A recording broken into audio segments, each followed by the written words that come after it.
l'ACDI en 2002. C'est là où on s'est connus et c'est là où on a lié amitié, aussi bien avec Yves qu'avec sa femme Armande.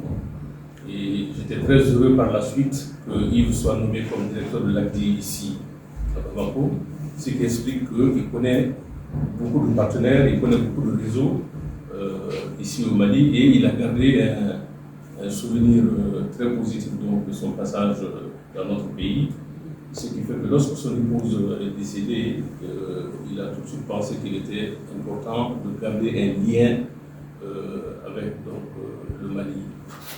Pour la création du Fonds Armande, on l'a épaulé pour cela. On était très heureux de le faire, avec l'appui du CECI, avec l'appui de la Banque Scotia, qui est une banque canadienne. Et chaque avril, on avait coutume d'organiser donc des marches de mobilisation de fonds. Ceux qui pouvaient marcher 5 km marchaient 5 km, ceux qui pouvaient le couraient, et puis ceux qui pouvaient faire le marathon de 21 km le faisaient. Et cela nous a permis donc de constituer les premiers fonds pour le fonds Armande, et par la suite de mettre sur pied un conseil d'administration. Beaucoup de bénévoles, beaucoup d'amis qui ont travaillé donc, dans la coopération internationale, soit aux Nations Unies, soit avec l'AMDI ou l'ambassade canadienne, qui, à travers donc, leur propre réseau, ont aidé à mobiliser donc, des fonds pour alimenter donc, le fonds Armande. C'est vraiment du retard. On est juste à Rimado. Moi, c'est Moïna Traoré. Je suis point focal à SACO, CEFI. Elle, c'est Ami Traoré aussi, elle est trésorière de CEFI. Nous disons à tout le monde pour que leur âme repose en paix. Vraiment, nous, les CEFI de Rimado a commencé après le voyage de Drabé Lafanta et de notre docteur Tchalou. Quand ils sont revenus, on a mis les CEFI de Rimado en place. Il y avait 16 secteurs dans Rimado et on a choisi une femme par secteur et on a commencé. Mais au début, on ne savait même que faire. À chaque réunion, la réunion était faite chaque 15 jours. Donc finalement, on a commencé à cotiser 200 francs à mettre dans notre caisse.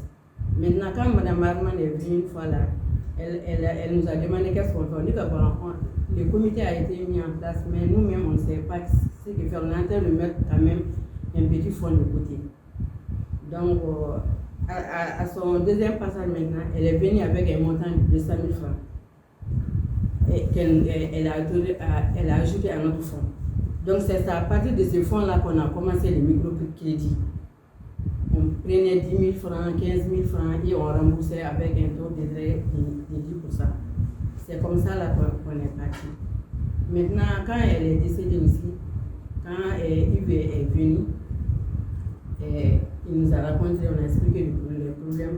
C'est en ce moment que le fonds Armande a commencé.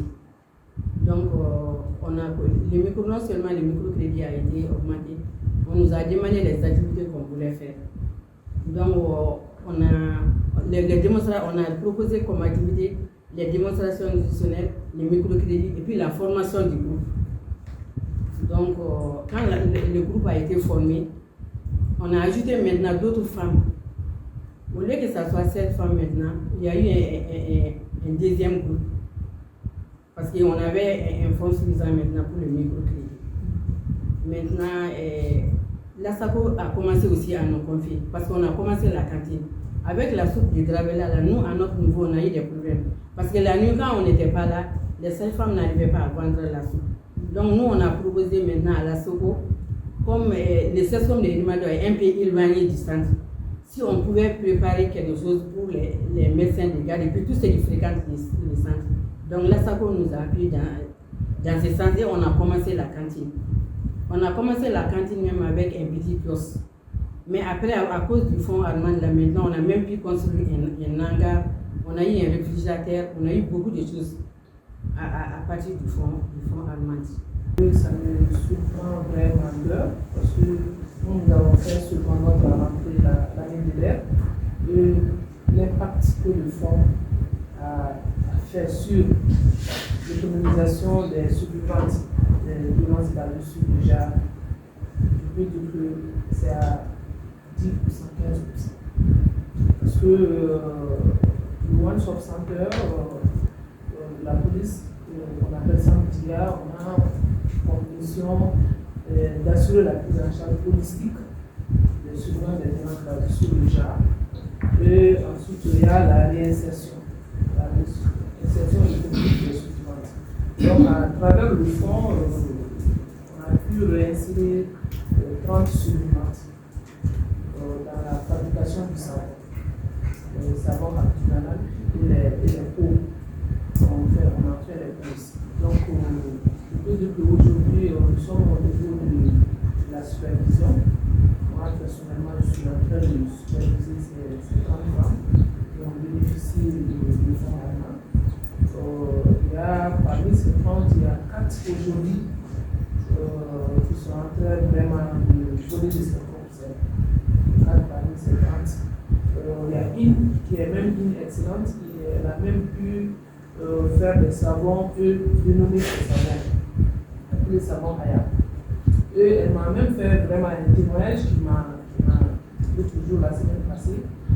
Elle dit que grâce vraiment à l'appui du One Stop Center à travers le fonds allemand, aujourd'hui, les petits tireurs qu'elle avait vraiment avec son époux, ça a pris fin.